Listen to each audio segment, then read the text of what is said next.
Muy buenas tardes a todas y todos. Mi nombre es Ana María Romero.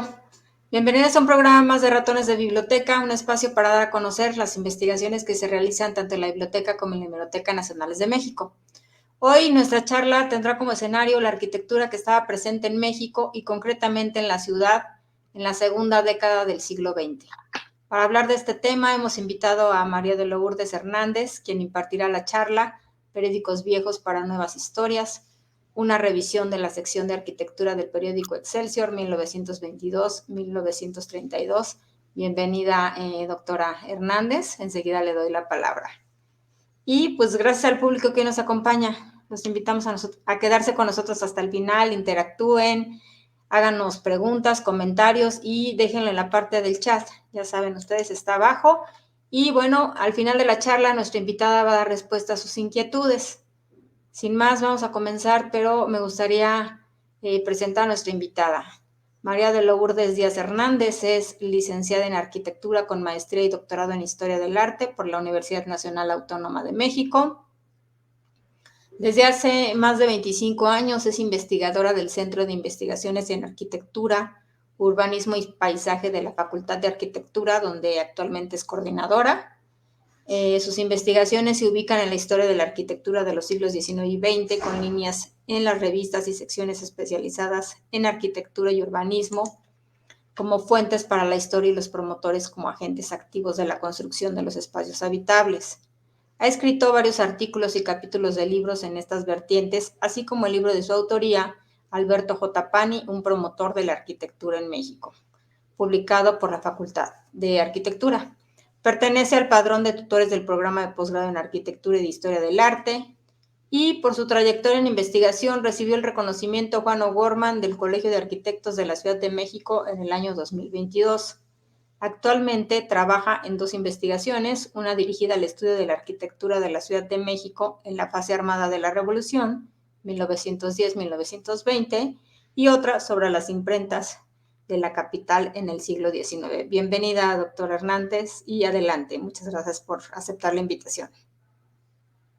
Gracias a ti, Ana María, y gracias a todos por la invitación. Al contrario, yo estoy muy ahora sí agradecida nuevamente por esto y también muy contenta de poder presentar este tema que para mí es muy interesante, muy importante.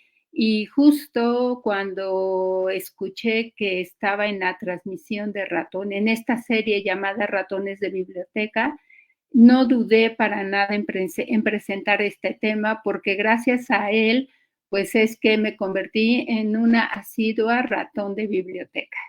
Entonces, es para mí un gusto compartirles esta experiencia de vida, de trayectoria, y pues espero que ustedes pues tengan este gusto por conocer un tema que por lo menos para mí me es muy importante, muy apasionante y me sigue gustando mucho.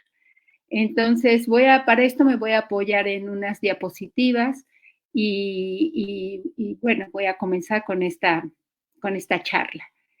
Gracias de nuevo a todos y a todos los que nos están mirando. Muchas gracias por estar aquí con nosotros. Titulé esta charla de Ratones de Biblioteca, Periódicos viejos para nuevas historias, centrándome en una sección de un periódico, sección de arquitectura, que apareció en el periódico Excelsior.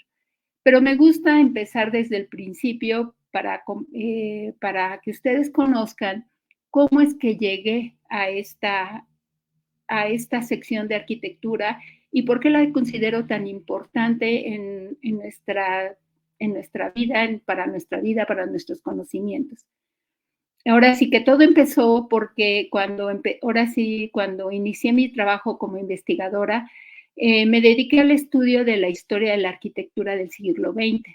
En particular, me gustaba mucho por estas transformaciones que hubo de la arquitectura del cambio del siglo XIX al cambio del siglo XX, y esta manifestación arquitectónica que vemos nosotros en estas diapositivas, una arquitectura sencilla, sin adornos, con ventanales, funcional, lo que se ha llamado la arquitectura funcionalista, y me gustaba mucho porque pues, los principales exponentes de esta arquitectura, fueron personas muy combativas, fueron personas propositivas, fueron personas que se hallaban también en este ánimo de transformar la cultura de México en los años 30, 40, 50 del siglo XX. Para entonces, para cuando yo comencé a estos temas de historia de la arquitectura, principalmente se hablaba de historia de la arquitectura del siglo XX refiriéndose a la primera mitad del siglo XX, no a la segunda mitad, ¿verdad? Porque pues, había poco que decir de la segunda mitad.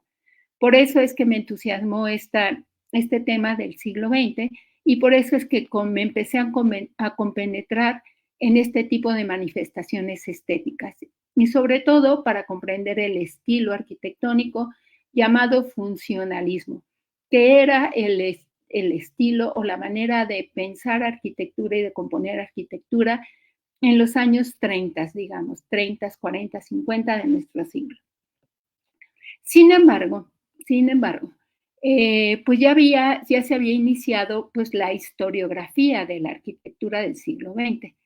Y estoy ubicándome en los estudios, por ejemplo, de Israel Katzman, que como todo estudioso de la arquitectura y como todo estudioso de una historia de la arquitectura, si hablamos del siglo XX, pues el siglo XX comienza en el 1900, cronológicamente hablando, empieza en el 1900, sigue en la década de 1920 para seguir en los 30 y todo.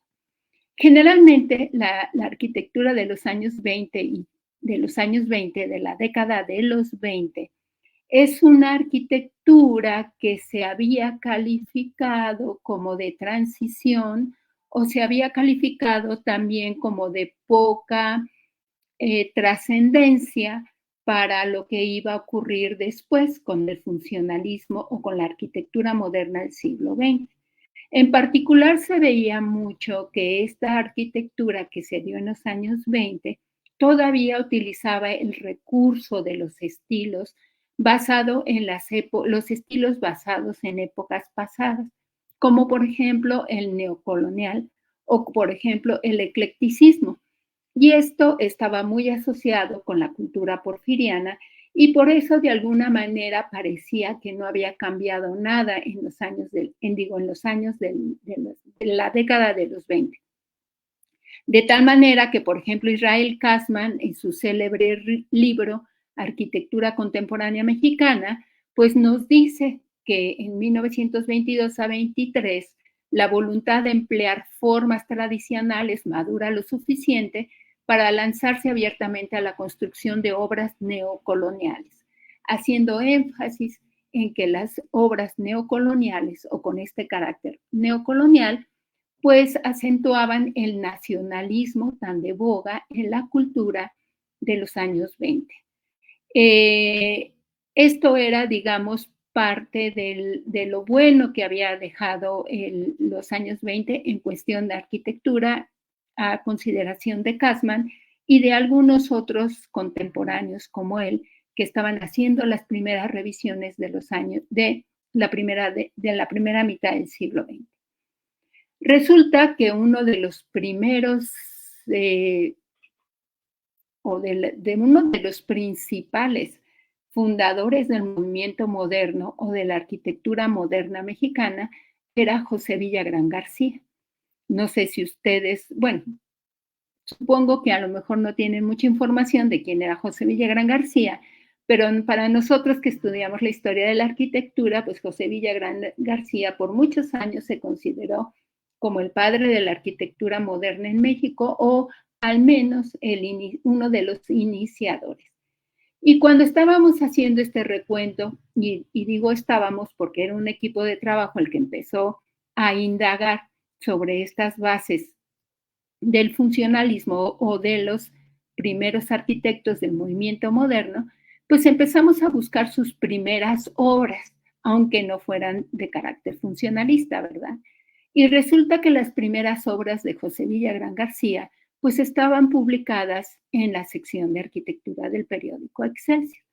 Incluso hay que decir que el mismo José Villagrán García decía que pues estas obras, que eran las primeras que hacía, pues todavía no eran obras modernas y que eran obras todavía con dejos de tradicionalismo y que eran obras todavía consideradas como nacionalistas.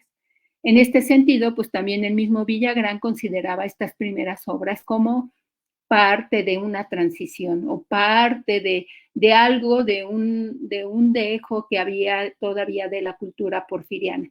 Pero él nunca las mencionó como parte de sus obras, así de obras de José Villagrán García. No las reconocía como tal. El caso que estas primeras obras del mismo José Villagrán fueron difundidas en esta sección de arquitectura del periódico Excelsior. Y como estábamos investigando en ese momento los orígenes que pudiera haber del funcionalismo en la década de los 20, pues también consultamos revistas que estaban en aquel momento, como Revista Arquitectura, Revista El Arquitecto, donde pudiéramos encontrar obras que se parecieran al funcionalismo, o en dado caso, aquellas que nos hablaran de los primeros intentos o ideas que había como tal. Otra revista muy importante que se consultó fue la revista Cemento, que apareció del 25 al 30, y en esta revista, pues precisamente se trataba de difundir el nuevo material de construcción de la arquitectura del siglo XX, el cemento. Revisamos sus páginas y claro, pues entre ellos había mucha propaganda sobre este material y sobre todo las bondades que se tenía para utilizar el cemento, que en 1925-1930, digamos, era un material novedoso para la construcción. En ese sentido, y habiendo revisado estos antecedentes del movimiento moderno, pues también se dio cuenta que la sección de arquitectura aportaba más elementos que las otras revistas que habíamos revisado. ¿Y a qué me refiero con que contribuía con más elementos?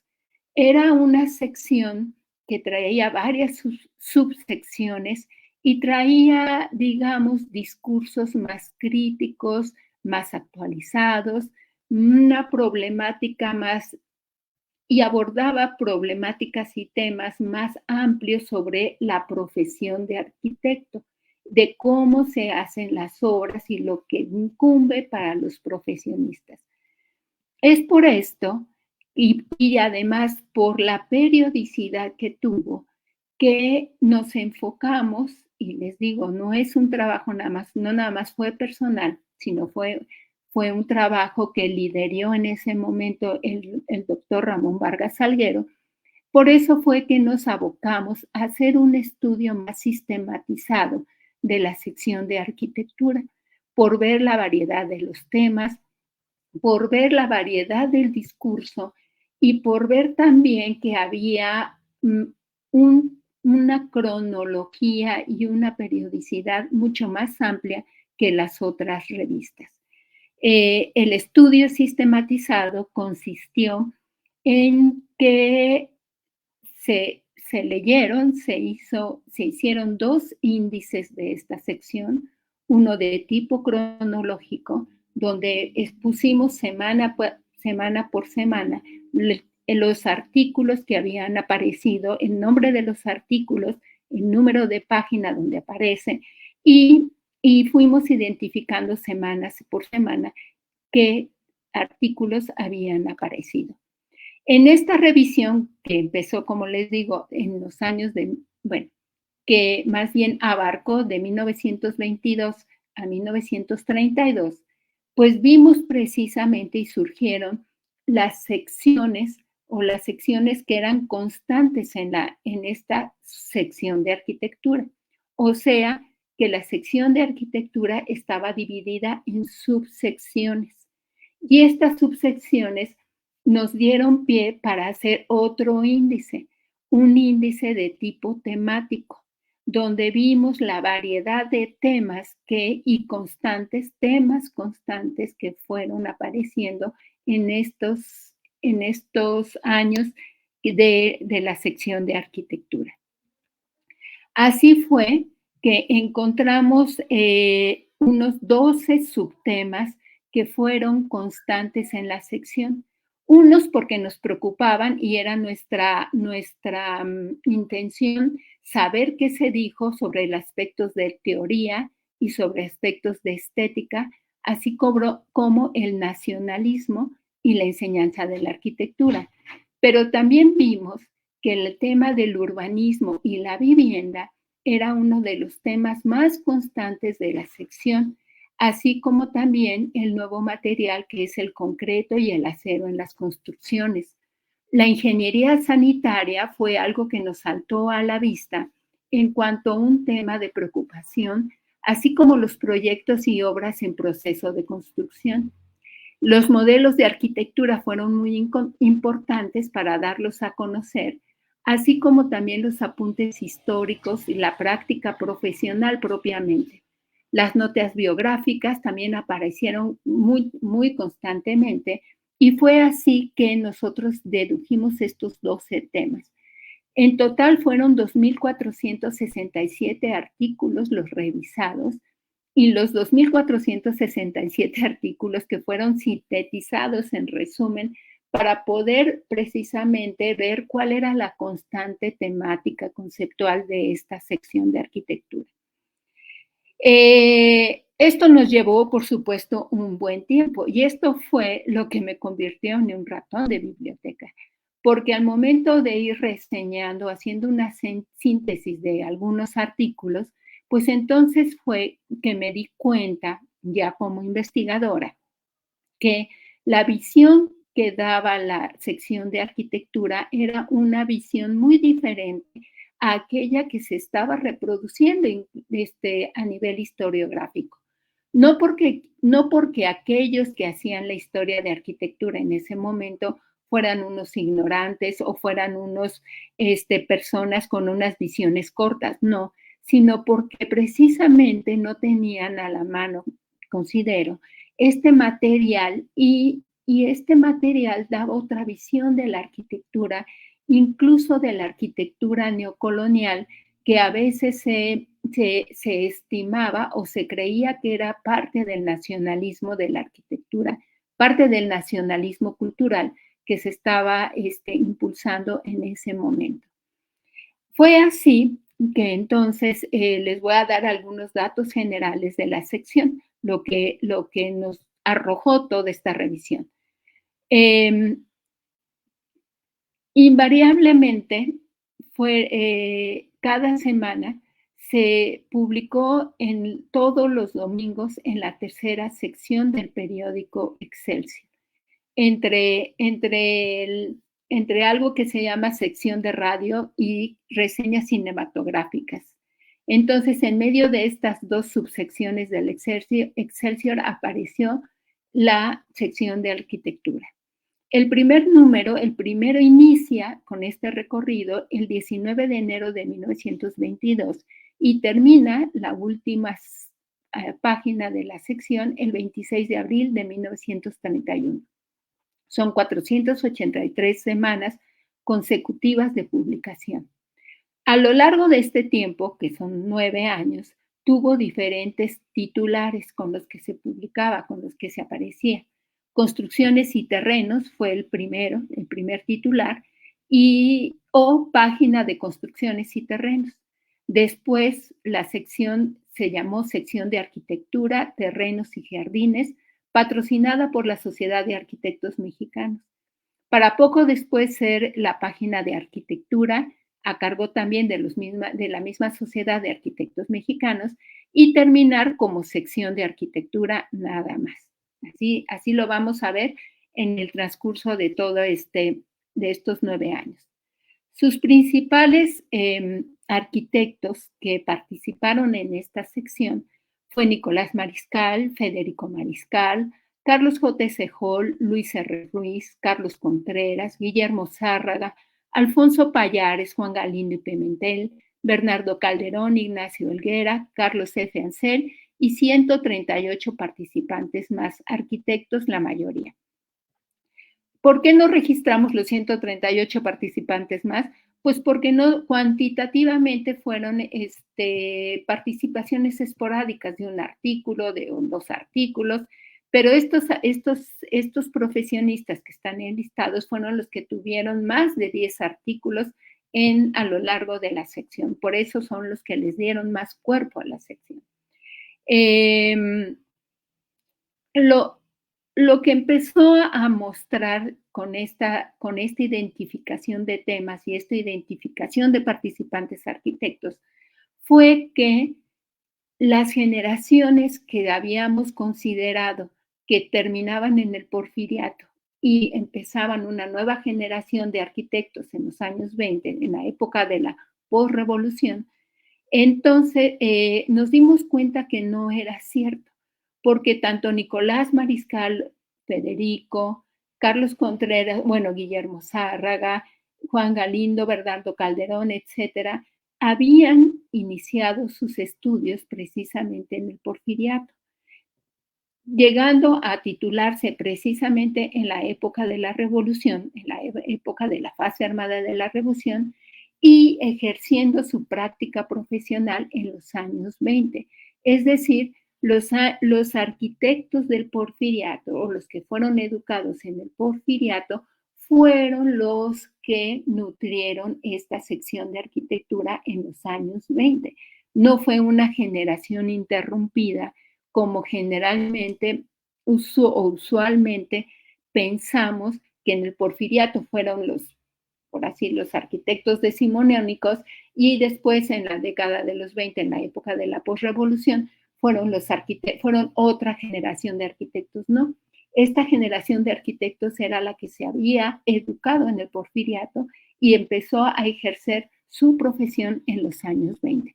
Por lo tanto, también fueron los maestros de los que después se nombraron iniciadores del movimiento moderno. Es decir, Guillermo Zárraga fue profesor de José Villagrán García, Alfonso Pallares también, y muchos de ellos fueron también formadores de la nueva generación de arquitectos con los que vamos a reconocer el movimiento moderno. Es así que empieza la historia a ser un poco variada, un poco diferente, digamos, a aquello que nos habían contado, ¿no? Y empezamos a registrar o a rastrear los objetivos. Y el rastreo de los objetivos de la sección no es que se encuentren explícitos así. El objetivo de la sección es tanto como una tesis, ¿no? Como a manera de hipótesis y todo, no. Los objetivos de la sección están entreverados entre los mismos artículos, porque precisamente lo que definió y lo que gustó o nos atrajo de esta sección fue toda la ideología nacionalista que se estaba construyendo en ese momento, en estos momentos de que le hemos llamado, en estos años que les hemos llamado de reconstrucción nacional.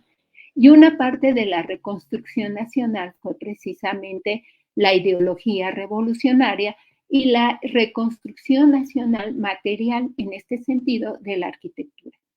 Entonces, uno de los objetivos está explícito en esta cita que recupero para esta exposición, es que la orientación de estas secciones del Excelsior ha sido desde un principio franca y terminantemente hacia la resolución de la arquitectura doméstica. Es decir, la arquitectura doméstica o las viviendas o las casas, como nos arrojó nuestro conteo de artículos dedicados a las casas, fue precisamente una de las preocupaciones que tuvieron los arquitectos posrevolucionarios, que, bueno, o que transitaron del Porfiriato vivieron la revolución y se presentaron, bueno, no se presentaron, sino fueron posrevolucionarios. También otro objetivo que se vio ahí entreverado es que por ejemplo, esto que se ve aquí en esta cita, que los arquitectos de la nueva generación vienen con los ojos más abiertos y seguramente en el transcurso de pocos años se habrá iniciado un movimiento de verdadera arquitectura nacionalista, más sano y racional que la atroz imitación de las casas coloniales. Y aquí viene una segunda sacudida para aquellos que habíamos leído otra narrativa de la historia. Como anoté en 2 láminas anteriores, pues Israel Katzman anota en su libro de arquitectura contemporánea que una de las aportaciones de esta década fue la arquitectura con carácter colonial, neocolonial. Y aquí están diciendo que la verdadera arquitectura nacionalista no es precisamente la que hace casas coloniales. Entonces, pues, ¿cuál es la arquitectura nacionalista a ojos de los participantes, a los ojos de los actuantes? Y es lo que vamos a ver. Por otro lado, la otra cita es esta que definitivamente nos abre los ojos en el sentido de que era una época con muchas pretensiones, unos años con muchas pretensiones, con muchas preguntas, pero también con muchos ánimos, ¿no? Dice la cita, la labor de construcción y de rehabilitación mexicanas tiene pues que elaborarse en cerebros que han crecido, que se han desarrollado y que se han formado delante del ambiente de nuestras últimas conmociones, de aquellos que han podido experimentar con la realidad de lo vivido, el contraste entre el prejuicio que detiene y la pasión que exalta y que destruye. Y si queremos hacer en México arquitectura, hay que estar antes ciertos de que no lo hará ni podrá hacerla nunca quien no sienta y quien no viva con toda intensidad la interesante época por la que atravesamos. En ningún momento estos arquitectos se sintieron en épocas de transición, sino al contrario, en una época en que había que hacer arquitectura en México. Y esta labor de construcción y de rehabilitación es precisamente una de las cuestiones por las cuales se ha llamado una época de reconstrucción nacional. Y la reconstrucción nacional también estaba implicada la construcción de la arquitectura. Por último, estas dos, la revolución en México encarnó sus ideales en la regeneración del pueblo y no creemos que pueda fácilmente regenerarse si sigue viviendo en las posilgas típicas que desgraciadamente han construido su hogar hasta el presente. Las posilgas típicas, la regeneración del pueblo, la cultura de México, es decir, los arquitectos de alguna manera, los ideólogos de esta arquitectura o de esta sección, nos estaban haciendo ver que la regeneración del pueblo estaba acompañada con la regeneración de sus viviendas. De ahí también se deduce pues que las viviendas hayan sido el tema predominante de la sección. Así como también el urbanismo, y el urbanismo se ve reflejado en esta siguiente cita. Esta causa no es otra que la falta de especialistas que se dediquen a resolver, de acuerdo con programas y planes bien estudiados, los problemas que se presenten, tanto en la formación del plano de la ciudad nueva como en la conservación del carácter de la parte antigua, la ciudad nueva y la ciudad antigua, así como la unión armónica de ambas, haciendo obra de verdadero arte cívico, que debemos repetir, lejos de estar reñido con la economía, es una fuente abundante de riqueza. Y aquí viene un concepto, el de arte cívico. El de arte cívico no está más que referido a hacer ciudad, Y la arquitectura era parte de ese hacer ciudad, junto con los trazos urbanos, junto con las avenidas, junto con los monumentos, junto con los parques, con los jardines y los espacios públicos. A eso se le llamaba arte cívico y para eso también había que educar a las personas. De tal manera que cuando se hizo toda esta revisión de la sección de arquitectura, pues precisamente este interés fue el que nos llevó a adentrarnos y a hacer estas reconsideraciones sobre esta época que ha sido muy valiosa para la arquitectura en México. Y, por supuesto, el tema de la vivienda, que es en el que me voy a detener un poco más para ver estos aspectos del nacionalismo y la modernidad, que también también siempre se han presentado como dos cosas dicotómicas, como o se es nacionalista, o se es mexicano, o se es moderno. Cuando pues de verdad a los ojos de estos personajes que vivieron la época, pues no estaban reñidas en ese sentido, sino ser nacionalista tenía que ver con ser moderno. No eres una persona nacional, no eres una persona con identidad, sino eres una persona moderna. Y esto es algo que sí nos va a enseñar mucho estos discursos que se leen en los artículos. Pero pues regresemos al tema de la vivienda. El tema de la vivienda no nada más se enfocaba al tema del pueblo, como también lo decían, las casas de los pobres, ¿verdad? Sino también se estaba refiriendo a las nuevas viviendas para las clases medias y altas.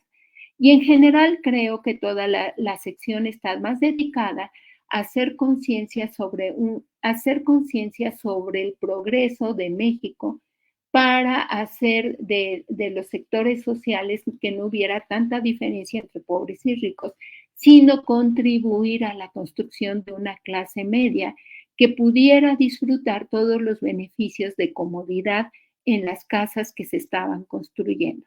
No se iban a enfocar a las casas, digamos, de clases con recursos económicos, pero tampoco se van a dedicar a ver las necesidades de las clases más pobres, porque como un articulista lo dijo en alguna ocasión, pues ese es un problema social que hay que resolver y no nada más es una cuestión de arquitectura o de cultura, sino es una cuestión de gobierno y es una cuestión de recursos y es una cuestión del trabajo y es una cuestión de también educación. Son muchos factores los que deben de concurrir para resolver el problema de la miseria. No nada más es el problema de una vivienda.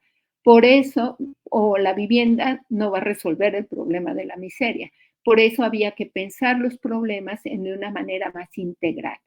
Entonces, estos arquitectos vieron precisamente el problema de todos los sectores, tanto de las viviendas que se construían en colonias en colonias como la Peralvillo, con construcciones tipo de autoconstrucción y con personajes que no precisamente eran arquitectos, como el caso de esta señora que estaba dirigiendo su casa en la colonia Peralvillo, la construcción de su casa en la colonia Peralvillo, o también ver aquellas colonias que estaban completamente abandonadas, como la colonia La Bolsa, o ver la casa que precisamente señala Federico Mariscal, o de la casa, que la casa mexicana debe ser la que mejor cuadre, ¿no?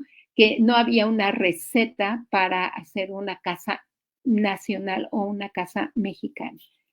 El problema de la vivienda era mucho e implicaba a todos los sectores. En la época de que estamos hablando, de 1920, incluso hubo movimientos de inquilinos que demandaban mejores rentas, mejores precios en las rentas de las casas que estaban habitando y mejores condiciones de esas rentas. Resulta que con el movimiento revolucionario y con la venta de muchos terrenos que antes pertenecían a los campesinos, precisamente ellos vinieron aquí a la capital e hicieron una mayor demanda de viviendas para vivir.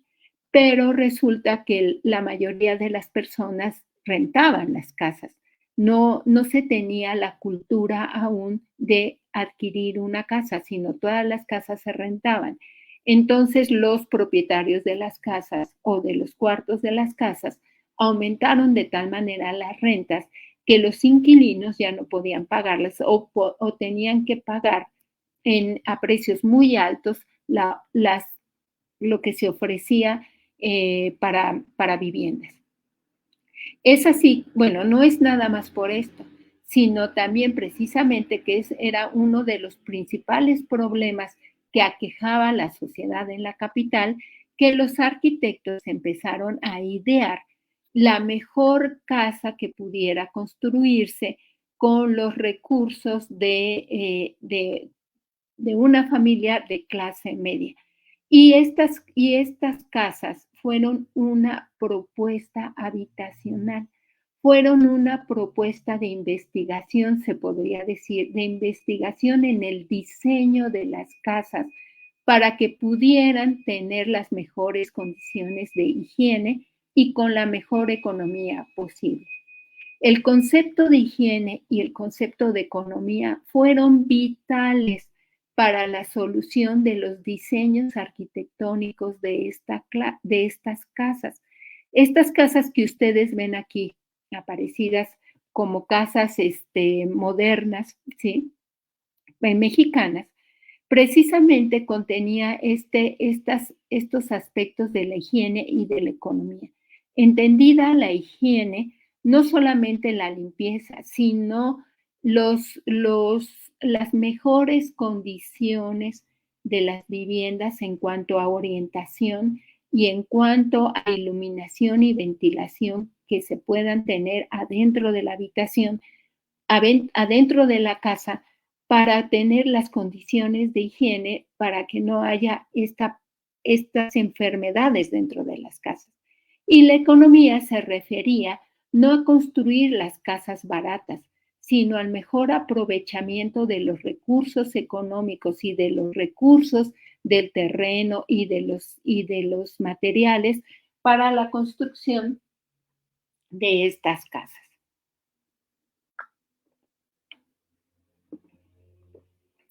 Para la historia de la arquitectura, en general, estas casas han pasado como desapercibidas y no se ha apreciado la aportación en el diseño arquitectónico que tienen. Y esta aportación a la que me refiero es porque también consideraban la cultura de las familias mexicanas.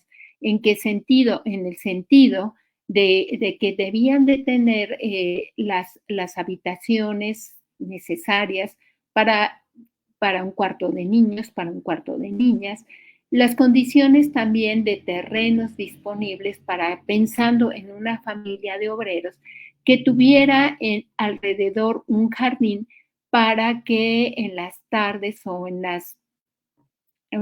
los días de ocio se pudiera dedicar la familia a sembrar algo de especies o de huertos, etcétera, en estos terrenos amplios. La amplitud no de los terrenos no era para construir en el terreno toda una vivienda, sino aprovechar precisamente los terrenos para otro tipo de actividades. Estas casas que se ven con elementos, digamos, con azoteas interrumpidas por líneas mixtas, ¿verdad? Que no son las líneas planas de las azoteas. Estas casas que se ven con arcos, estas casas que se ven con ventanas que no son ventanales, cristales de piso a techo, estas ventanas que todavía tienen un entresuelo que se diferencia del aplanado exterior de toda la fachada por colocar piedra en este entresuelo, pues es estas casas que no se ha apreciado la habitabilidad que estaban ofreciendo en ese momento. También tenemos los ejemplos de, por ejemplo, como esto del bungalow, ¿sí? La cultura estadounidense se filtra en las propuestas arquitectónicas y altera la noción de nacionalismo entendida como fijarse solo en lo nuestro, en lo propio. Los arquitectos de los años 20, los que sostenían esta sección, pensaban que había mucho que aprender afuera del territorio, considerando que también había muchos avances en cuestión de tecnología, muchos avances en cuestión de acomodos de vivienda que pudieran también proporcionar a las familias mexicanas esta comodidad sin el gasto sin gastar muchos recursos económicos. De ahí que se comenzó a unir el comedor con la cocina, porque parecía esto mucho más cómodo. Las recámaras con los baños empezaron, bueno, no empezaron, ya esto ya estaba desde la época del Porfiriato, ya se había ensayado, pero se ensayaba sobre todo en casas residenciales, no para casas medias, digamos, y todos estos enseres como el closet, ¿verdad? Que viene a ser una novedad en la cultura mexicana. Esto también fue parte de una propuesta arquitectónica y también parte de esta experimentación en el diseño del diseño de las casas. Las casas modernas, estas casas que había proyectado José Villagrán en un inicio, junto con Carlos Obregón Santacilia, otro destacado arquitecto de la primera mitad del siglo XX, pues van a estar contemplando estos, estos espacios nuevos o integrados que también que también se estaban aprendiendo y ensayando en otros países, porque el problema de la vivienda para sectores medios y para las clases obreras, digamos, no nada más fue de México, sino fue también de otros países, este ensayo de nuevas propuestas. Lo particular de aquí, de estas propuestas de México, fue que consideraban la cultura de los mexicanos y estaban considerando también a las nuevas colonias y fraccionamientos que se estaban creando en los entonces suburbios de la capital. Por eso estas propuestas contemplaban alrededor los terrenos, digamos, sin construir, porque por un lado se pensaba que las mismas personas les decía a poder plantar árboles, plantar hortalizas, etcétera, pero también cuidar animales, por ejemplo, gallinas, por ejemplo, cerdos, especies domésticas, conejos, etcétera, que también pudiera ayudarles en su economía familiar. Esto es parte de la cultura mexicana, ¿verdad? Tener los animalitos alrededor de las viviendas y dedicarse a la crianza de ellos, ¿sí? Así es como aparecen varios modelos en la sección de arquitectura aparecen varios modelos que les van a llamar indistintamente habitación económica o habitación moderna o casas económicas o casas modernas, ¿no? Y para terminar, nombrándolas como la casa mexicana. Y esto es un calificativo que pocas veces en la historia de la arquitectura se ha dado. Haber logrado o haber llegado a un diseño que se pueda llamar casa mexicana.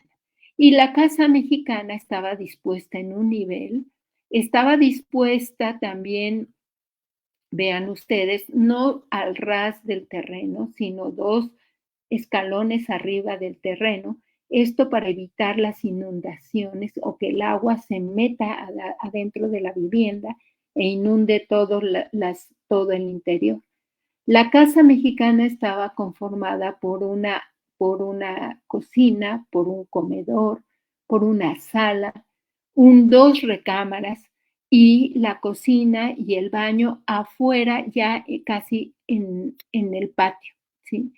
Y esto era así también porque en las casas mexicanas en ese momento aún no tenían la dotación de agua potable como la tenemos nosotros, en el sentido de abrir una llave y sale el agua corriente, así como tampoco tenían la mayoría de los fraccionamientos nuevos el drenaje conectado a un drenaje principal, sino se tenía que construir fosas sépticas, se tenía que almacenar el agua todavía en depósitos. Y muy importante, la cocina todavía se cocinaba con carbón y con leña, no habían estufas de gas. Entonces, estos detalles, estos grandes detalles de la casa mexicana y el cuidadoso diseño de en dónde se colocan estas locales de esta casa, fueron precisamente los que dieron pie a la casa mexicana, no tanto en el sentido de la fachada. Su fachada, como verán, pues es una fachada de ventanas chicas, de puertas chicas, de reducidas dimensiones y con alguno que otro adorno en el sentido de una decoración de azulejo o una decoración, digamos, cuando se puede, ¿verdad? De otro tipo. Pero la verdad la decoración no era parte ya de un asunto por el que se pudiera decir que la casa era mexicana. Si había posibilidades para el propietario o para quien hiciera la casa de decorarla con algún elemento de tipo azulejo, pues estaba bien. Curiosamente, este tipo de casas para algunas personas son neocoloniales cuando no lo son.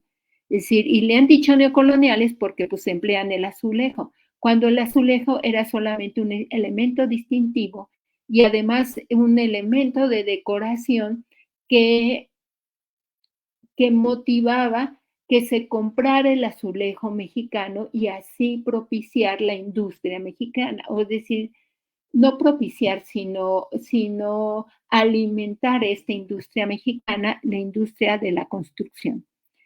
Es por eso que se le llamó también mexicana, ¿sí? Porque todos los materiales ahora sí estaban hechos en México, de verdad, no es anuncio, no es comercial, sino estaban hechos en México y había que alentar la industria de la construcción en este sentido. Pero también existía el gran problema de la casa de vecindad. Y digo problema porque también era un problema social, era un problema político, era un problema de economía y era un problema también de costumbres, ¿verdad? Y la vieja casa de vecindad, decían los arquitectos, seguía cayendo a los golpes de la piqueta demoledora para dejar lugar a la moderna casa de departamentos, el inmueble que hoy por hoy goza de las simpatías de los metropolitanos que desean vivir cómoda e higiénicamente y sin pagar rentas muy elevadas por alquileres. Les decía, el problema de las rentas elevadas era el problema entre lo económico, lo social y lo político, ¿verdad? Y para esto estaba la modernización de las casas de departamentos. Ustedes dirán, bueno, casas de departamentos se empezaron a construir desde finales del siglo XIX, y es cierto, pero las casas de departamentos destinadas a las clases medias y a las pobres, eso era lo que estaba siendo diferente. Y para esto, pues también no se tenía que negar que había casas de vecindad, ¿sí? Y que había casas de vecindad que había que mejorar el proyecto arquitectónico. Porque las casas de vecindad resulta que la mayoría de las personas, el 80% de las personas que vivían en la Ciudad de México, vivían en casas de vecindad. Unas más nuevas, unas más viejas, unas venían desde el siglo XVIII, ¿verdad? Y otras se habían construido en el siglo XIX, pero también había casas de vecindad que se estaban construyendo en las nuevas colonias y en los fraccionamientos muy colindantes a la vieja zona a la vieja Ciudad de México. Entonces también los arquitectos vieron la propuesta de estas casas de vecindad y el mayor problema que se tenía en estas casas de vecindad y que se trataba de solucionar con el diseño era precisamente no caer en el hacinamiento de las personas, es decir, tener a familias de 12 personas viviendo en un cuarto redondo, ¿verdad? E ir educando a estas personas que están acostumbradas a vivir juntas en un cuarto redondo, irlas acostumbrando a viviendas más amplias, a viviendas con más servicios y a los patios que no reúnan a tanta cantidad de personas y con los servicios de lavaderos y los servicios de baños y los servicios de regaderas en el interior de las vecindades. Y a esto también se dedicaron los arquitectos al diseño de estas nuevas vecindades, de tal manera que se hicieron vecindades hasta los años 40 del siglo XX. Ya dejando a un lado el tema de la vivienda, nos metemos a otro tipo de temas que son muy demostrativos en el sentido de las preocupaciones de los arquitectos, ¿no? Cómo se veían las últimas noticias en cuanto a aspectos culturales. De esto también da cuenta la sección en el sentido de actualización de lo que se estaba viviendo en esos momentos. Por ejemplo, tenemos noticias sobre los últimos descubrimientos arqueológicos en Egipto, cuando se descubre la tumba de Tutankamón, ¿verdad? que fue todo un acontecimiento mundial y cómo fue visto este tipo de noticias, así como también cómo se fue construyendo el primer rascacielos en Chicago, por ejemplo, referido al, a esta tipología de edificios. Y por qué en la Ciudad de México era muy difícil edificar con esta tipología, la tipología de rascacielos, ¿verdad? En este sentido, la sección de arquitectura es muy rica y por eso hay estas notas que hacen referencia a las nuevas construcciones en el mundo, no solamente de México. Aunque la preocupación era formar una cultura nacional, esta cultura nacional no quería decir que nos encerráramos en nuestro cascarón y nada más viéramos lo propio, sino que también tenía que ver con lo que se estaba experimentando en otras latitudes, así como también la cultura de construir con cemento y con concreto armado.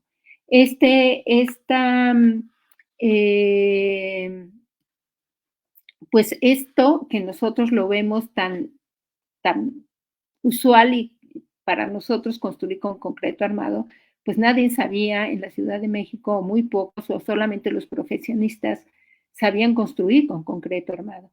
Y lo más difícil fue que este material entrara en las costumbres para construir las casas de México, ¿no? Por supuesto, también nos vienen las notas informativas sobre obras que ya difícilmente nosotros vamos a encontrar, como por ejemplo estos talleres tostados dedicados a la litografía, ¿verdad? Que todavía existen en la Ciudad de México, pero están en ruinas, así completamente en ruinas.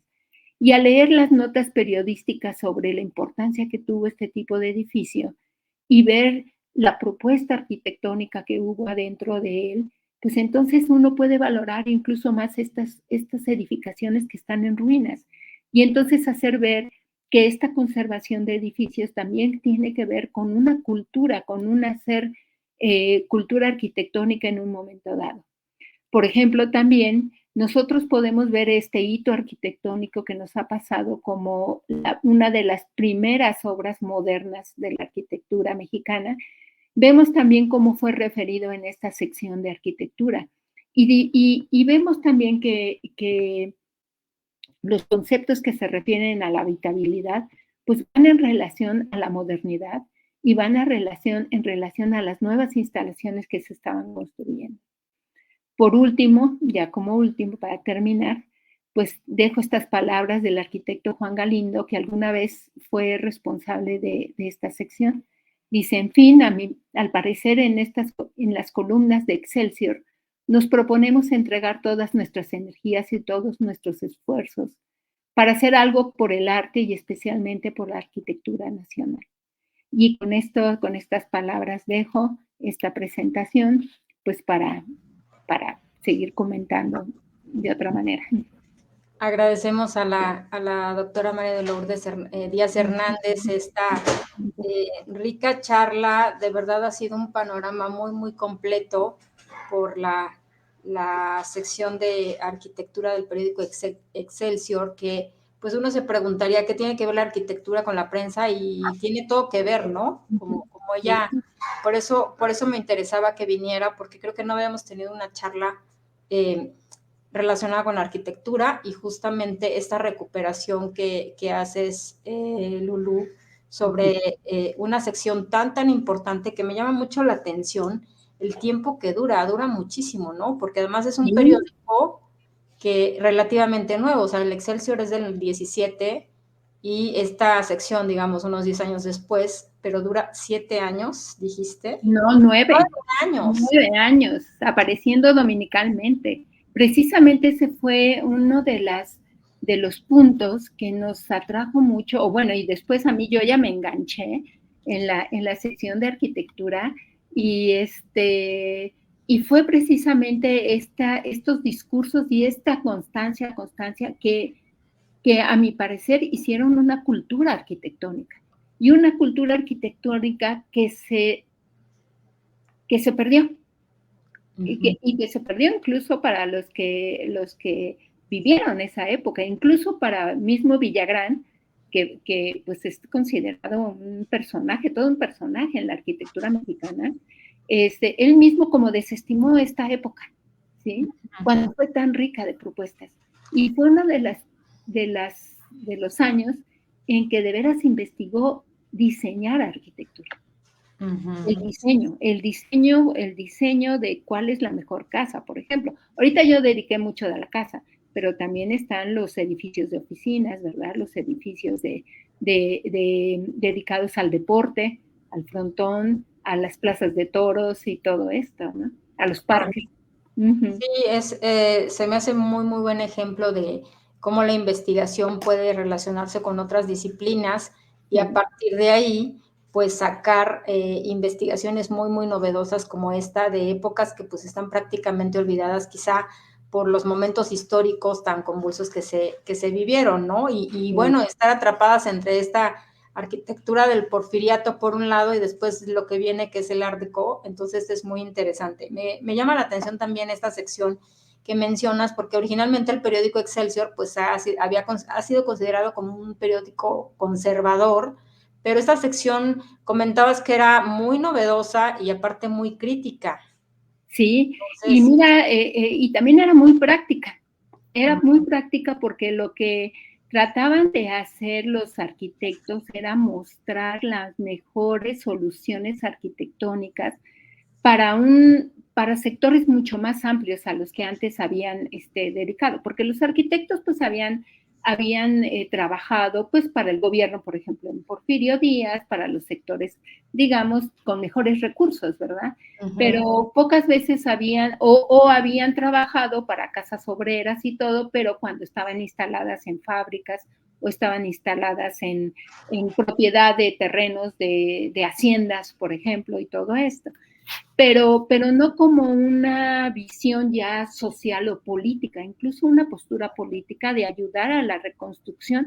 Bueno, no ayudar, creo que ellos hicieron esta reconstrucción. Ellos ideológicamente participaron también en esta reconstrucción de lo que se entendía reconstruir al México después de la Revolución. Claro. Y en ese sentido, pues dedicar esta atención a sectores, atención profesional a sectores que antes no tenían atención profesional.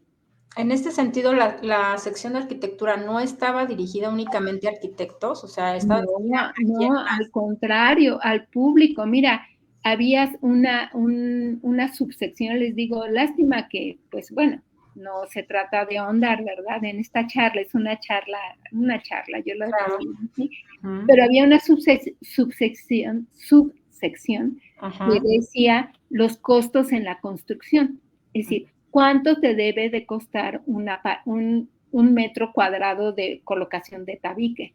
¿Cuánto te debe de costar el poner piedra en una fachada? Y eso es una orientación. Te aseguro que si tú quisieras saber cuánto te deben cobrar un pintor para pintar el cuarto de tu casa, pues no sabes cuánto debe de ser el costo de un por metro cuadrado de pintura. Entonces tú te dejas llevar pues por lo que te diga el maestro, el pintor o algo así, pero no hay una guía, una recomendación. Y ellos sí, bueno, más bien, y en esta sección sí aparece ese tipo de costos, ¿no? Incluso cuánto te debe de cobrar un arquitecto por un proyecto.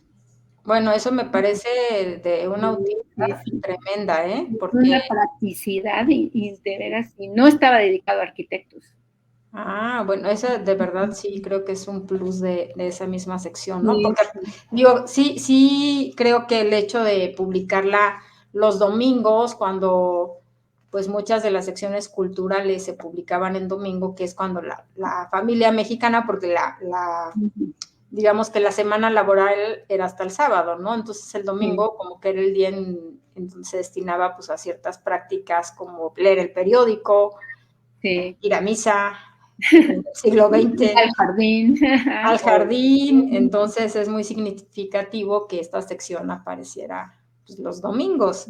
Y bueno, otra de las cosas que quería comentarte, bueno, vamos a algunos saludos y ahorita seguimos con la charla. Gracias. Guillermo Gómez, Bepeli, AMG, qué charla tan amena, muchas gracias por este recorrido. muy interesante lo de la Casa Mexicana, ahorita vamos a ir para allá. Socorro Romero, buenas tardes, qué interesante. Erika Erguín, muy interesante plática, efectivamente. Y bueno, yo quería que abundáramos un poquito en la cuestión del momento histórico que estás abordando, porque como señalas, pues la arquitectura no estaba exenta de estos discursos ideológicos, ¿no? No, no. En el sentido de, me llama la atención hablar de una arquitectura nacionalista y cómo lo dices muy bien, que ese estilo nacionalista que ahora nos podría parecer un poquito conservador, pues en ese entonces era moderno y tiene todo el sentido, Ujú. porque así como en la música hubo movimientos de nacionalismo o hemos visto que los murales, por ejemplo, en el arte se ha conservado, pero también este tipo de arte pues está presente. En ese sentido yo quería preguntarte, eh, ¿qué colonias podemos visitar o cuáles son los restos de este tipo de arquitectura nacionalista? Bueno, mira, en el sentido como lo describe en la sección de arquitectura, pues yo me he ido a recorrer desde la colonia Roma Sur, por ejemplo, Mm. las que tienen los nombres estos de los estados de la Ujú. República, estos de Nayarit, Colima, Michoacán y todo esto. Esa Ujú. colonia Roma Sur es la que tiene estos ejemplos de arquitectura nacionalista. Ujú. También la Colonia del Valle, por supuesto. Bueno, ahora lamentablemente la Colonia del Valle ha sido tan transformada en los Sí, últimos y sigue, ¿no? Sigue y transformándose. sigue transformándose, que han tirado verdaderos ejemplos de arquitectura, no nada más de este periodo de los 20, sino también de la arquitectura moderna, del movimiento moderno, han tirado casas, ¿verdad? Es lamentable para aquellos que nos gusta esto de conservar una cultura arquitectónica, ¿verdad? Y se están construyendo pues estos edificios de departamentos que por otro lado pues también son necesarios, ¿verdad? Para, Ujú. para vivir, ¿verdad? La colonia Peralvillo, la colonia industrial, ¿sí? Mm.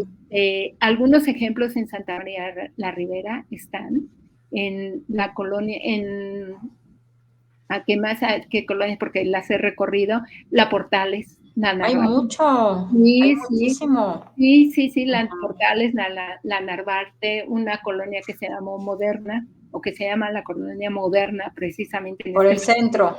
Ujú, sí, todas Ujú. han quedado ya en el centro, muy, muy ubicadas, muy cerca Ujú. porque pues lo que se trataba también era de conectar la parte vieja de la ciudad, porque no decían centro, bueno, más Ujú. bien era la parte vieja de la ciudad con las nuevas fraccionamientos y colonias. Y esta arquitectura es la que se ve, algunas en estas zonas de Azcapotzalco, en colonias, por ejemplo, muy cercanas como la Santa Julia, también se encuentran Santo Tomás, también se encuentran estos ejemplos de arquitectura mexicana en este sentido. Sí, Bueno, de nos, arquitectura. nos tendrás que hacer una visita guiada Ay, hacia. bueno, te digo que lamentablemente en este Es muy recorrido, complicado, ¿no? sí, Hacer. son así como Ajá. pueblitos ya aislados, porque también, pues, incluso Lomas de Chapultepec, ¿tú sabías que Lomas de Chapultepec empezó a edificarse este tipo de casas y después ya en los años 40 ya tomó la forma de las Lomas de Chapultepec que ahorita conocemos? No, Las no, no. casas, sí, ya empezó así, eran tipo bungalows, tipos chalets, este tipo de viviendas más, digamos, Perdón. relajadas en cuanto a sus decoraciones, en cuanto a sus distribuciones interiores. Sin es este tipo de colonias. Y Lomas de Chapultepec era una de ellas. La colonia Condesa, la Ah, famosísima hipódromo de la otro no con Condesa, eso. todavía tiene estas primeras casas que me estoy refiriendo. Claro, la colonia Hipódromo Condesa se inauguró, digamos, ya como fraccionamiento en 1927, pero y ya sus construcciones de casas fue ya más con esta tendencia deco, ¿no? Ya de los 30, porque una cosa es que se empiezan a vender los lotes, los terrenos, y ya las edificaciones pues ya se empiezan a hacer en la siguiente década con esta Ah, tendencia. y el funcionalismo, pues sí, del movimiento moderno. Pero bueno, algunas todavía tienen esa reminiscencia. Todavía tenemos muchos ejemplos de esas Sí, colonias. Muchas gracias. sí. Vamos a leer un comentario y una pregunta de Edwin Alcántara, el maestro Edwin Alcántara. Hola, Pues, Edwin. Gracias. fascinante conferencia, felicidades. Quisiera que abundara un poco más en la primaria Benito Juárez en la Roma y sus espacios, pues aún está en funciones, y si se puede un poco de la Escuela Revolución por Valderas por su singular arquitectura. Sí, A ver. por supuesto. Mira, la Escuela Primaria Benito Juárez es un referente arquitectónico y lo fue desde su construcción, desde precisamente en los años 1924, cuando Carlos Obregón Santa Cilia la construyó. Esta joven generación de arquitectos que empezaba su práctica profesional en los años 20. Y la Escuela Primaria Benito Juárez, que precisamente tiene todos estos elementos de una buena arquitectura y en un intento de reproducir el lenguaje neocolonial de parte de Carlos Obregón Santa Cilia. Bueno, yo digo intento, pues, sí lo fue afortunado, fue muy afortunado esta solución arquitectónica. Curiosamente fue criticada en la época por los arquitectos y fue criticado porque José Vasconcelos le impuso al arquitecto el estilo. No fue el arquitecto el que lo propuso, sino fue una imposición ¿Vasconcelos? de José Vasconcelos. Ajá. Pero la solución arquitectónica fue muy buena, ¿sí? Y es un referente y es de nuestra arquitectura mexicana, y lo sigue siendo, porque precisamente conserva todos los valores del programa arquitectónico de la escuela primaria. Patio para hombres, bueno, antes era patio para hombres y patio para mujeres, en medio la biblioteca, que era como el recinto cultural para, ahora sí, para construir la cultura, y en ese recinto, pues los murales de Roberto Montenegro, ¿verdad? Entonces, era la integración plástica también, que fue impulsada por José Vasconcelos, ¿no? En la Secretaría de Educación Pública, en la Nacional Preparatoria y en todas las escuelas que impulsó Vasconcelos, la integración plástica. Y esto es una afortunada propuesta de Vasconcelos, pero desafortunada en otros sentidos porque imponía el estilo a los arquitectos y eso fue lo que no le gustaba a los arquitectos. Era un estilo pensando que el neocolonial era la principal manifestación de una arquitectura mexicana y una arquitectura moderna mexicana pues no precisamente tenía que adoptar un lenguaje neocolonial. Pero bueno, formaba parte quizá de ese proyecto, Y ese discurso, ¿no? Sí, sí. Y la siguiente, sí. Respecto a la Escuela Revolución por Valderas, es una arquitectura que se hizo ya, es una escuela de Antonio Muñoz que se hizo ya en 1933 con este lenguaje, pues sí, ya art deco. Se tiró la antigua cárcel de Belén y ahí fue donde se construyó esta escuela Revolución, que también es un referente arquitectónico por las dimensiones que tiene. Y todavía conservaba este partido arquitectónico de un eje de composición simétrica, era una composición todavía basada en el orden, en la organización del siglo XIX. No era tanto en el sentido de un nuevo programa arquitectónico y soluciones simples y todo, no, sino va en ese sentido, pero definitivamente sí es un ejemplo, un buen ejemplo que hay que visitar sobre arquitectura art deco, buena arquitectura. Muy bien. Bueno, pues tomen nota, tenemos ya muchos ejemplos para y darnos nacionalista y moderna, sí, también. Y moderna, de todo. En ese sentido, me llamó también mucho la atención en la charla, pues desde finales del siglo XIX se está hablando ya del surgimiento de la clase media, ¿no? Sí. Pero ya justamente lo que mencionas en la década de los 20, cómo esta clase media pues también tiene necesidades y necesidades muy concretas de vivienda, y la atención que se le da a esta clase media, ¿no? Sí. Creo que eso es muy importante de lo que ha señalado el hecho de pues no sé, no nos ponen, por lo menos no recuerdo los libros incluso de historia que dicen, bueno, surge la clase media, tienen tales trabajos, pero no mencionan la vivienda, cómo se resuelve este problema y si quieres abundar un poquito en eso. Bueno, es que en general no mencionan casi nada de arquitectura.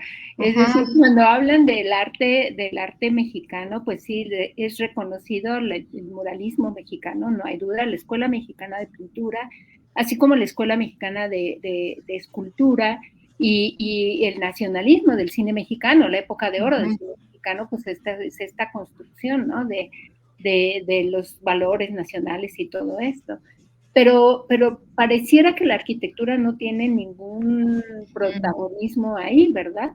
Pero sí la tiene, claro que la tiene. Y la tiene con estos ejemplos desde las escuelas de Vasconcelos, ¿verdad? Pero también hay escuelas rurales que se hicieron en este momento.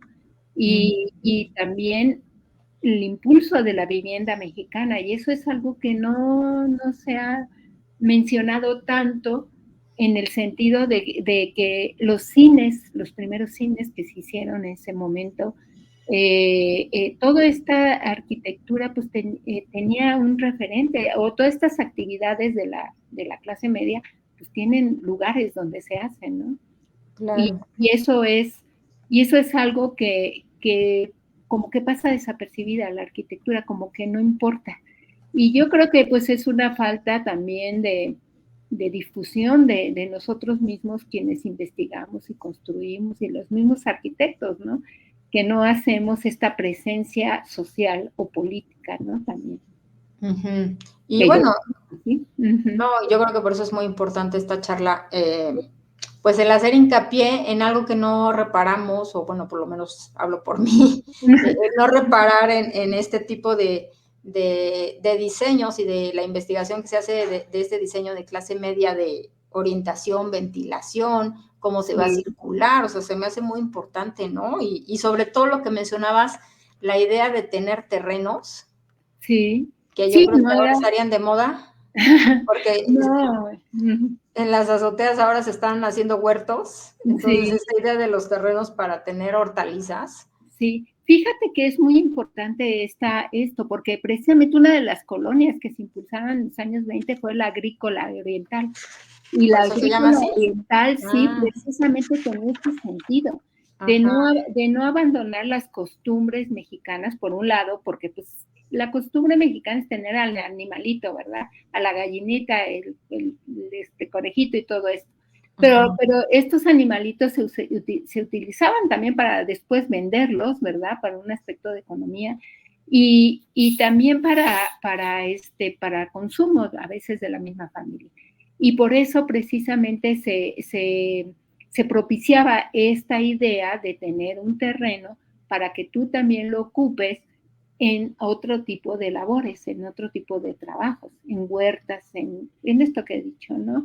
Y algo también muy importante que no mencioné, porque tendría que haber analizado un proyecto así muy detalladamente, esta constante de tener a personas de la servidumbre viviendo contigo, personas que dedicadas no a servidumbres, pero sí como afianzadas en la casa.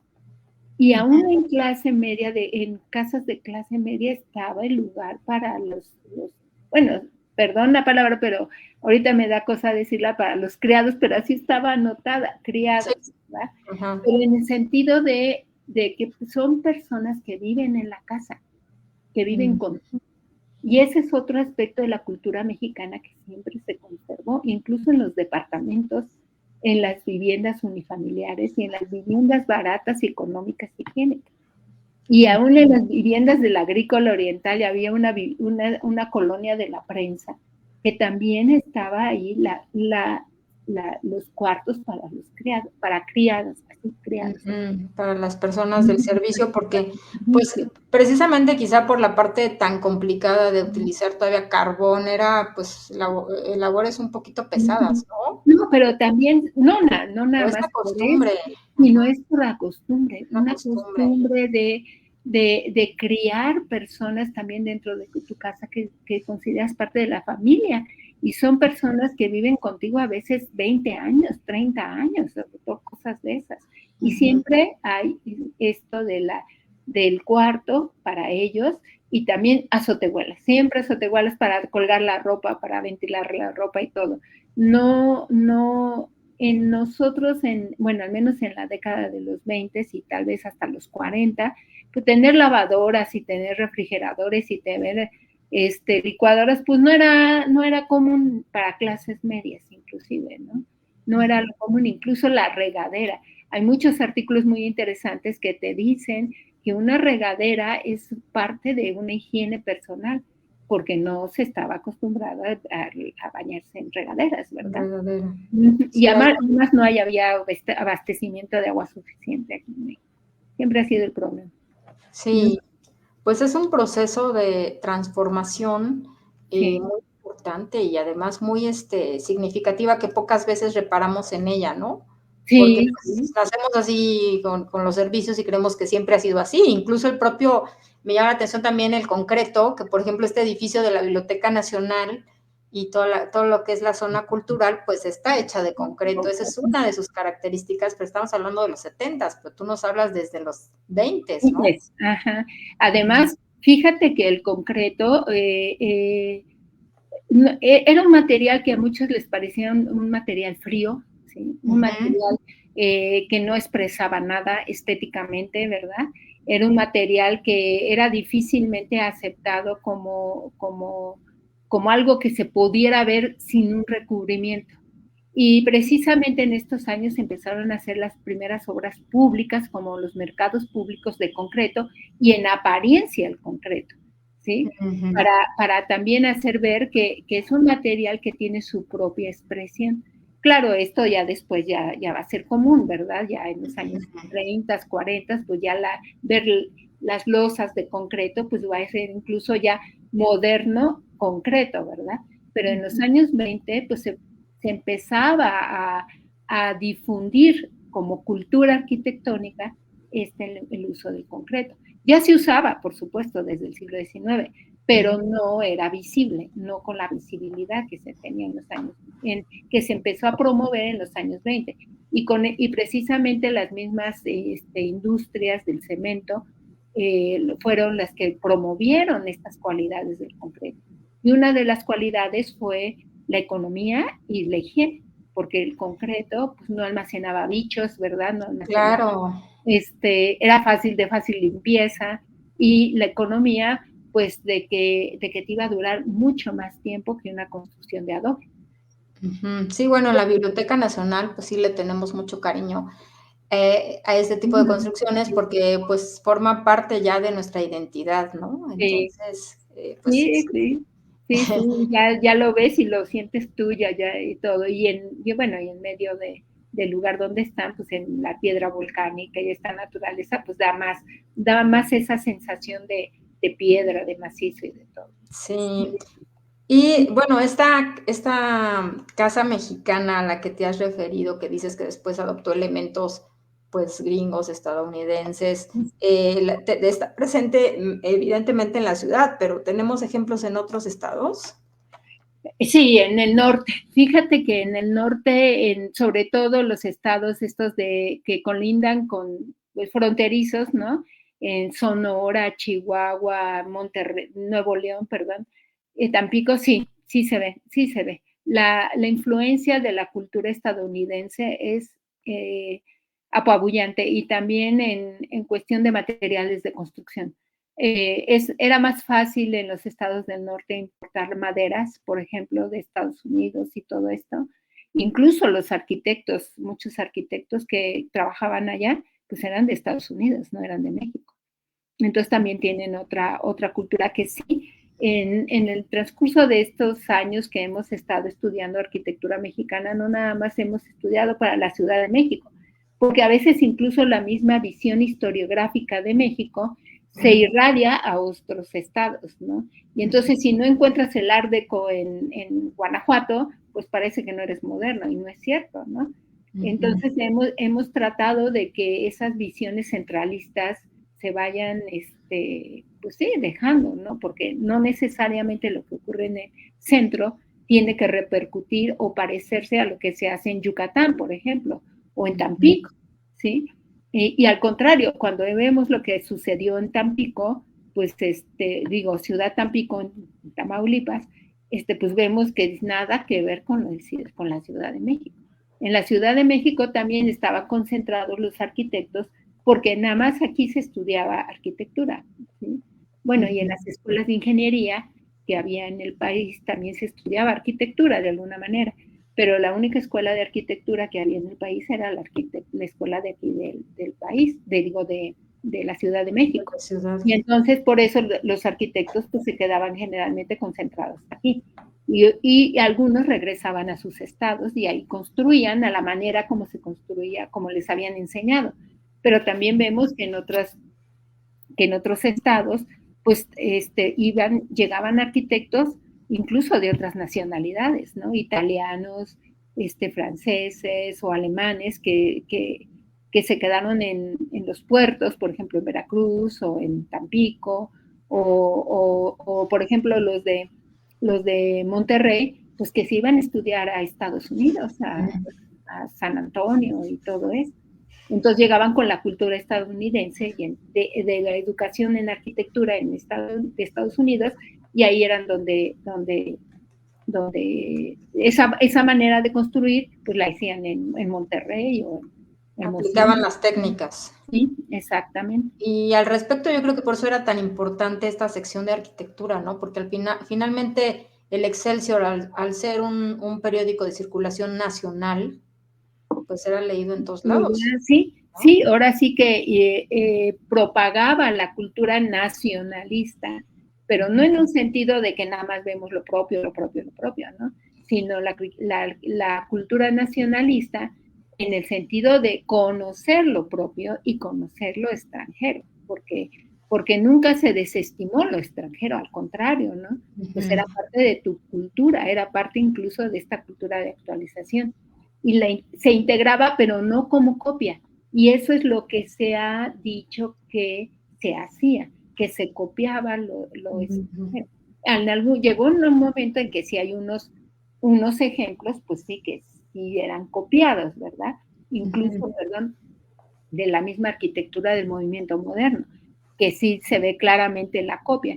Pero hay otros donde más bien tú aprendes y pues ponderas si esas soluciones o esos materiales son apropiados para el caso de México. Y ahí es donde vienen las soluciones arquitectónicas propias del país, y se hace cultura mexicana. No a la mexicana, sino mexicana. No a la Esa ya es otra connotación. Es otra connotación. Esa ya es otra connotación. Pues muchísimas gracias a la doctora María de Lourdes Hernández. No sé si quieras agregar algo más. ¿Dónde podemos leerte? No, mira, bueno, lo que a mí me importaba ahorita es que la vigencia de la sección, pues como es algo ya, es un hecho cultural ya histórico y todo, todavía sigue siendo vigente. Y todavía cuando la sigo leyendo, o leo, voy a algún artículo que digo, ay, este artículo puede decir mucho, pues me dice más de lo que en un primer momento me dijo, ¿verdad? Porque ahora ya vemos hasta los vacíos historiográficos que han sucedido. Vemos, por ejemplo, la recuperación de la memoria de estos edificios que te digo que se están destruyendo, se puede reconstruir con mucho de lo que aquí, de lo que muestra, ¿no? También nosotros, nosotros como historiadores, vemos en esta sección mucho más riqueza porque, por ejemplo, vemos esta aplicación de arquitectura del paisaje en algo que antes se decía jardines y jardines y jardines, ¿no? Pero hay mucha aplicación del concepto de lo que ahorita tenemos o concebimos como arquitectura del paisaje, o como urbanismo, lo que entendíamos como urbanismo en el sentido de trazar calles, pues no era nada más trazar calles, era organizar una ciudad. ¿Y por qué falla esa organización de la ciudad? Entonces también hay cosas que todavía te hacen pensar en esto de actualidad. Y sobre todo, pues no hay nada más que ir a ver la sección, así definitivamente. Pues bueno, ya saben, en la Hemeroteca Nacional de Y también fíjate que México. cuando yo comencé a estudiarla y a meterme, a hacer ratón de biblioteca por esta sección, todavía prestaban los periódicos, todavía me los prestaban y los podía hojear y todo esto, ¿no? Ahora ya no se pueden prestar precisamente porque se han ido desintegrando. El mismo papel periódico de los años 20 es mucho más frágil, son de estos que se hace polvito. Sí, se hacen en las manos. Y se anda, y es amarillo y desprende un polvito muy, sí, irrita, ¿no? A veces los ojos y la nariz y todo esto. Entonces ya lo han retirado de circulación, estas, bueno, para ver en vivo, pues, pero sí se ha recuperado mucho en la biblioteca digital.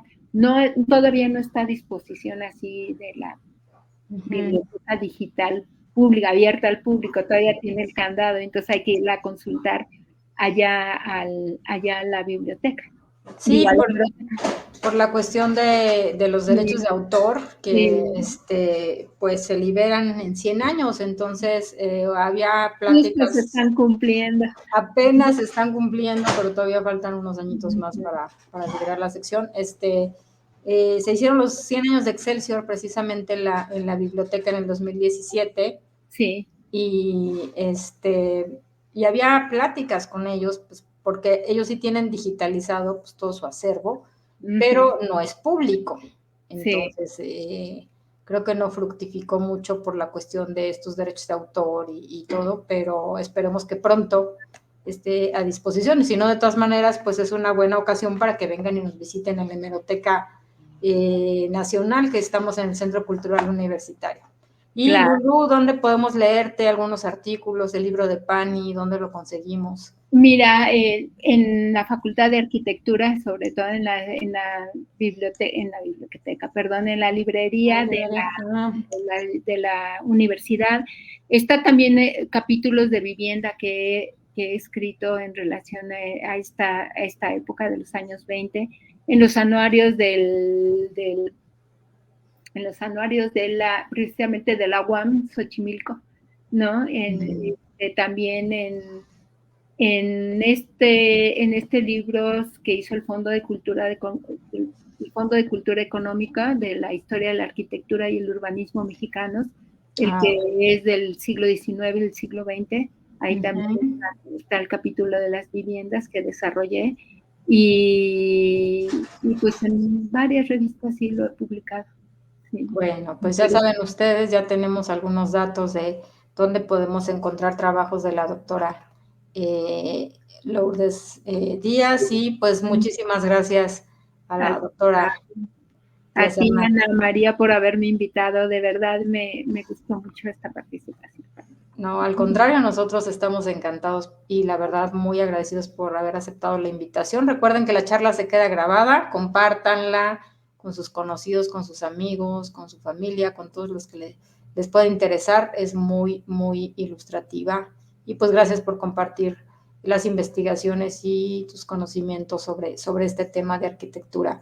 También agradecemos a la maestra Giselle Cosío, al maestro Guillermo Gómez por el apoyo técnico y pues a todo el público que nos ha seguido en esta transmisión. Los invitamos a acompañarnos la próxima semana.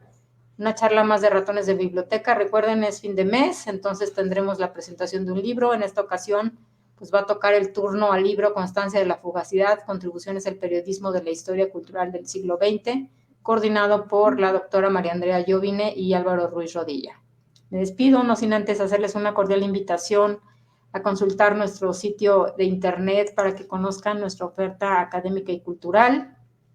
Y síganos en nuestras redes sociales, Facebook, Twitter, o bueno, ahora es X, Instagram y en nuestro canal de YouTube. Muchas gracias, doctora Hernández. Gracias a todos. Nos vemos el próximo jueves. Gracias. Nos vemos. Bye.